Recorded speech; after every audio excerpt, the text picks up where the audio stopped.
कई साल पहले की बात है। तोगड़िया जी और अशोक सिंघल जी एक साथ मेरे पास आए। अलग अलग तो आते थे लेकिन दोनों एक साथ आ गए। तो मैंने बहुत लार प्यार पूर्वक अशोक सिंघल जी से कहा, नकली जो आपके बनाए हुए शंकराचार्य हैं वो आपको सैल्यूट मारते हैं तो आप क्यों कर देते हो? उनके अभिनंदन को भी आप स्वीकार नहीं करते हो। अब मैं डांटता हूँ फिर भी आप मेरे पास आते हो। असली नकली में फर्क है या नहीं? तो जोर से कहा है तभी तो आता हूँ डांट खाने। समझ गए ना? फिर मैंने कहा कि कांग्रेस ने भी नकली शंकराचार्य बनाया है, सपा ने भी नकली शंकराचार्य बनाया है और भाजपा ने तो बिल्कुल नकली शंकराचार्य ही बनाया है। लेकिन कहीं आरएसएस के सरसंचालक नकली होने लगे या आपको जो पद प्राप्त है उस पद पर 10-20 व्यक्ति घूमने लगे हैं, तब क्या होगा? महाराज हम नष्ट हो जाएंगे। तो हमने कहा कि आपको आरएसएस और विश्व हिंदू परिषद से भी घटिया स्तर के शंकराचार्य मालूम पड़ते हैं, ये संस्थान मालूम पड़ता है ना। ये कलयुग आपके मस्तिष्क में है या नहीं? यही बात मैं कांग्रेसियों से कहता हूँ, सपाइयों से कहता हूँ। समझ गए? यह अराजकता की पराकाष्ठा है और अंग्रेजों की कूटनीति है। इससे अधिक बर्बरता क्या देश में हो सकती है कि शंकराचार्य भी नकली।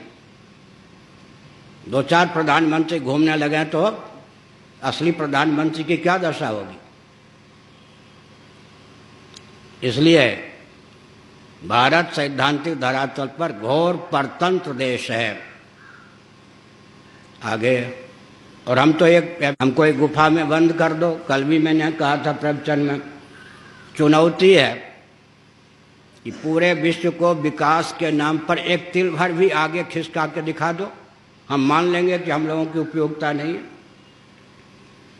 हमारा अर्थ क्या होता है? निश्चलानु सरस्वती नहीं, हमारा अर्थ होता है 1,97,29,29,49,117 वर्षों से गुरु परंपरा प्राप्त ज्ञान विज्ञान को संजोने वाला। इस सर्ग में, इस कल्प में हमारी गुरुगद्दी श्रीमन नारायण से बने और हम लोगों की वंश परंपरा भी। तो 1,97,29,49,117 वर्ष गुरु परंपरा से जो इतनी पुरानी जानकारी हमको प्राप्त है, उस जानकारी को कोई फूंक मार के उड़ा देगा क्या? और हमारी उपयोगिता नहीं है क्या? 1 लाख प्रधानमंत्री, 1 लाख राष्ट्रपति हो जाएं और आधुनिक विधा से देश को एक तिल भर भी विकास के नाम पर आगे खिसका के दिखा दें, तब हम समझेंगे कि रॉकेट, कंप्यूटर, एटम, मोबाइल के युग में सनातन सिद्धांत की आवश्यकता नहीं है। दार्शनिक, वैज्ञानिक और व्यावहारिक धरातल पर आज भी सर्वोत्कृष्ट हमारा ही सिद्धांत है। इसलिए हमारे आंसू पोंछने की जरूरत नहीं है। अगर ये प्रधानमंत्री, राष्ट्रपति आदि अपने आंसू पोंछना चाहते हैं, देश को उज्जीवित देखना चाहते हैं, रसातल में नहीं ले जाना चाहते हैं, तो अराजक तत्व जो शंकराचार्य बन के घूम रहे हैं, एक आदेश केवल प्रस्तुत कर दें, जो प्रामाणिक रीति से निरीक्षण परीक्षण करने पर शंकराचार्य सिद्ध नहीं होंगे, उनको आजीवन कारावास और संभव है मौत की सजा सुनाई जाएगी एक ही दिन में। सब दूसरी बात है, मैं समाधान देता हूं। देवगौड़ा को कौन जानते थे? गुजराल प्रधानमंत्री वे भारत के कहाँ चर्चित थे ये। लेकिन जब वे प्रधानमंत्री बना दिए गए तो 24 घंटे के अंदर पूरे विश्व ने जान लिया कि भारत के प्रधानमंत्री ये हैं। जब आदि शंकराचार्य महाभाग ने ख्यापित किया है, मठाश्चत्वारः आचार्याश्चत्वारः, 4 मठ हैं, 4 आचार्य हैं। 4 आचार्य की पहचान नहीं है क्या प्रधानमंत्री आदि को? पार्लियामेंट को नहीं है क्या? ये पूरी के शंकराचार्य हैं, ये अमुक जगह के हैं, अमुक जगह के अमुक जगह हैं।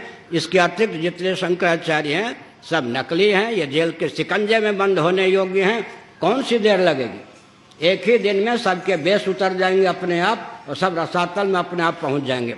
इसलिए केंद्रीय और प्रांतीय शासन तंत्र सचमुच में अराजक तत्वों को गुरु के नाम पर पाल के रखना चाहता है, उसकी दिशाहीनता ही देश की दुर्दशा का मूल कारण है। इससे अधिक तो क्या कहा जाएगा।